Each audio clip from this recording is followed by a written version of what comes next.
Today we've got the oilless chamber vacuum sealer. Let's take a look at some of the things that you get with the purchase and then go through some of the product features. So first thing you'll see, we have the vacuum sealer itself. Comes with the power cord, and 3 different bags are included with it. The 3 size bags you get are 6x10, 8x12, and 10x13. With the vacuum sealer plugged in, you'll notice there's a little toggle switch on the top side right above the plug. So switch that to on. You'll hear a tone and you'll see the display light up. If we press the power button, you'll hear the fan kick on and you'll see CLO on the display, meaning the lid is closed. With the unit on and the lid open, you can go directly into manual mode. You can set your vacuum time and your sealing time directly on the readout here.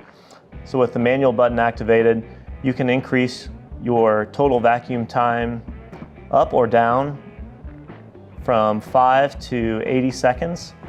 You can also adjust your sealing bar time from less than a second all the way up to 9 seconds. If you don't want to use the manual mode, there's also 3 convenient preset modes for small, medium, and large, and this corresponds to the size of the bag that you'll be sealing.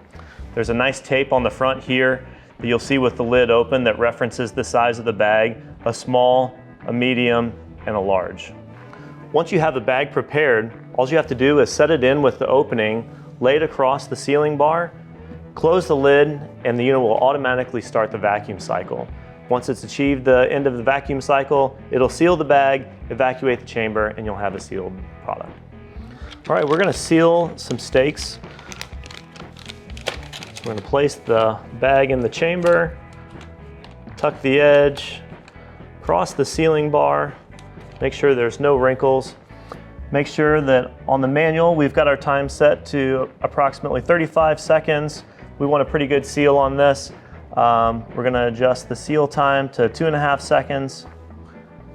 All we need to do is close the lid and the cycle will begin.